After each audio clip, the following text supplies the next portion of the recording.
Okay, this is a sign of a bad body control module. As my previous videos explained that the communication between the body control module, the TCM and the ECM, they connected with the CAN bus. We call it CAN bus.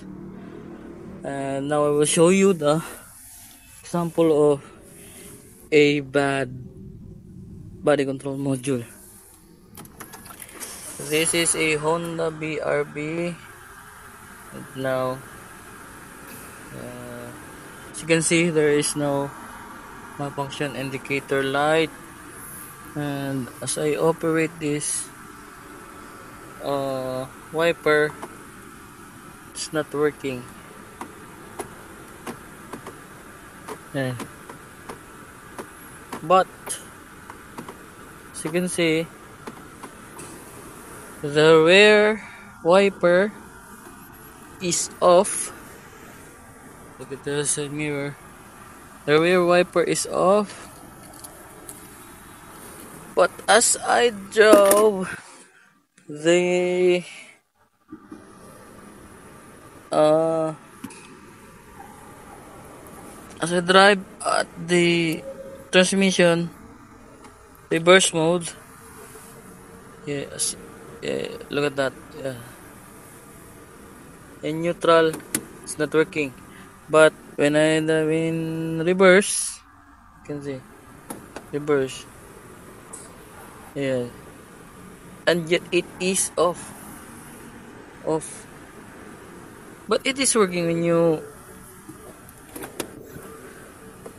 yeah.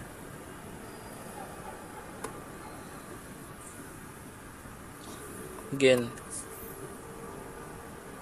um, it is working.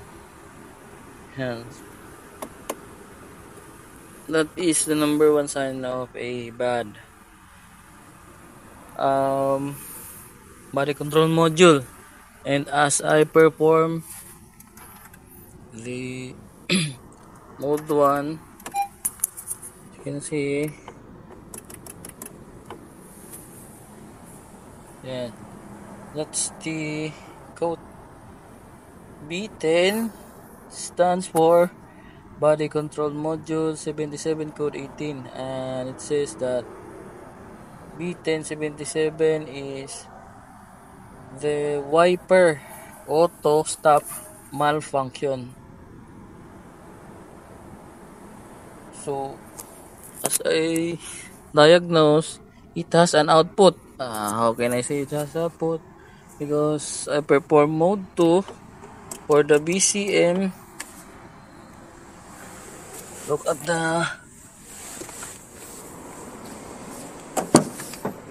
this. This is how Honda check the communication.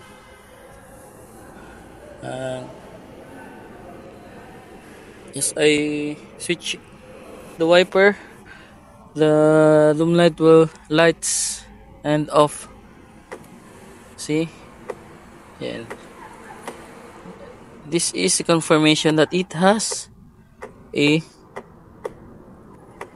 yeah, the that it has a load or a disconnection. So as further diagnosing, the problem is body control module. Uh, so that's all. I only shared with you the the symptoms of a bad body control module. Thank you, and please subscribe my YouTube channel, and I hope so it will help you in your further your future problem in your Honda car, in your Honda vehicle. Thank you.